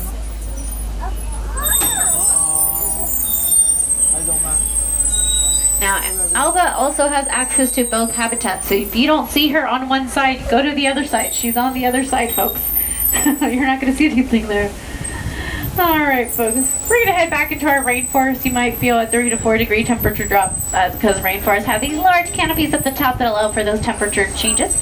Creates opportunities for ecosystems at the ground level to develop and thrive, which best represents many of our rainforests around the world. I do want to share a little bit about myself. I am a San Diego native. I've grown up my whole life coming to the zoo with my family or my school field trips. So I might be a little bit biased. It does have a soft spot in my heart. Maybe that's why I work here. But coming here as a kid inspired me to work with wildlife. I ended up doing it. I had a decade-long career directly working with exotic animals. I stepped away from that to pursue my master's. Master's took me to Africa last year where I was working with a wildlife vet. We were working with rhinos. And we were placing radio collar tracking devices on those rhinos, similar to what we do with the polar bears here. Now we're doing it for several reasons with the rhinos, to collect data samples, to monitor their movements, but also to provide better protection and security. Because rhinos are being poached at very high rates for that horn. That horn is made out of keratin, same substance found in your fingernail. So by placing those tracking devices, we were able to monitor those rhinos and provide better protection, which is what I love about conservation research. A lot of the techniques we utilize are very similar but adapted according to each animal's needs. Why am I sharing that with you? Well, I don't expect you guys to leave here and take the same journey that I have. If you do, I very much encourage it. It's been an incredible experience. However, I do hope you guys leave here and feeling inspired like I was as a kid at viewing our beautiful animals and our wonderful habitats, and inspired to know that our work doesn't just stop here, but it goes beyond our front doors back into the rest of the world. Here to my left, we have our African penguin habitat. That's right, they're penguins that live in Africa. They're found on the coastal waters of South Africa. Their climate is very similar to San Diego, so they thrive out here. penguins face similar issues as their marine animal counterparts due to pollution in their ocean environment, overfishing, and loss of habitat as a result of coastal development. So we're currently collaborating with SANCOB, the Southern African Foundation of Conservation of Coastal Birds, to provide better support for those penguins. One way we're doing that is by building nests in order to make up for that habitat loss. We've entered our Africa Rocks habitats about wildlife from Madagascar, our fossa, 5 species of lemurs, wildlife from other parts of Africa, our vervet monkeys, our baboon troop. Ooh, I do see one of our vervet monkeys up ahead here on the left hanging out. I'm going to be honest with you, this habitat is much better explored on foot. That's how it was designed. So if you have not done so today, definitely come after the tour, walk through here. We have a beautiful aviary full of many avian species. And because right now the habitat we're passing is where you can find 2 of our leopard cubs, both female, that were just turned a year old back in February, and they are adorable. So definitely worth coming back down this way to check them out. We're going to visit one of our last hubs here to our right hand side. This is our Australia Forest Hub. This represents our koala habitat. This is our bachelor pad of koalas on this side. You got to look high up in those trees for those koalas. They like to tuck themselves up there, look for those gray floofs. Now, male koalas are notoriously very territorial, so they each have their own tree. If you guys are able, or have been able to at some point, spot an active or at least an awake koala today, count yourselves very lucky. Koalas sleep 20 to 22 hours a day, and that is a result of the food they eat. They eat eucalyptus. Eucalyptus has a toxin in it. Their stomachs are able to digest it, but it requires all that energy for them to do that, which is why they sleep so much. We do have our female koalas on the other side of the habitat with their joeys, and joey is just another word for a baby koala. Now, koalas are marsupials, and that's because when a koala is born, it comes out the size of a jelly bean, and then it'll go into mom's pouch to finish the rest of its development, which is what makes them a marsupial. We do have the largest population of koalas outside of Australia. They were given back to us back in the 1920s. We had them as a gift from Australia to the children of San Diego, and since then we've grown our population. We continue to collaborate with Australian conservation organizations, especially after the January 2020 wildfires. Down that road, you see that red bus coming at us right now. That is our entrance into the urban jungle. That is where you can go visit our Tower of Giraffes, our rhino, our cheetahs, and many animal ambassadors. Also where you can find stop number 1 of our kangaroo bus stop, closest stop to the entrance exit of the zoo. I don't know if you guys have noticed at this point, I very much enjoyed talking about wildlife and all of our conservation work, but we've reached the end of our tour. I do have one final question. Did you guys learn at least one new thing from me today? Yes, a few of you? Perfect. That's great. Well, if you guys are still interested in learning more, you can always check out our website, spzwa.org, for more information, or hop on that San Diego Zoo podcast. It's updated frequently about our wildlife and our conservation work. If you are a San Diego native, consider getting a San Diego Zoo membership. Come visit us 365 days of the year. Also visit our sister park, the Safari Park up in Escondido. Well, folks, I want to thank you again for coming here today. We are a non-profit organization, so every dollar you spend here not only supports our wildlife here, but all of those projects around the world. So, folks, we literally could not do this without you guys. We wouldn't be able to create a world where all life thrives. As I come to a park, I will open the lower level first, and then the upper level. If you parked your stroller in the stroller or the nearest restroom, exit the bus to the right and you'll find those areas. Again, my name is Lorna. I hope you guys have a wonderful rest of your day, and happy Mother's Day again to all those who celebrate.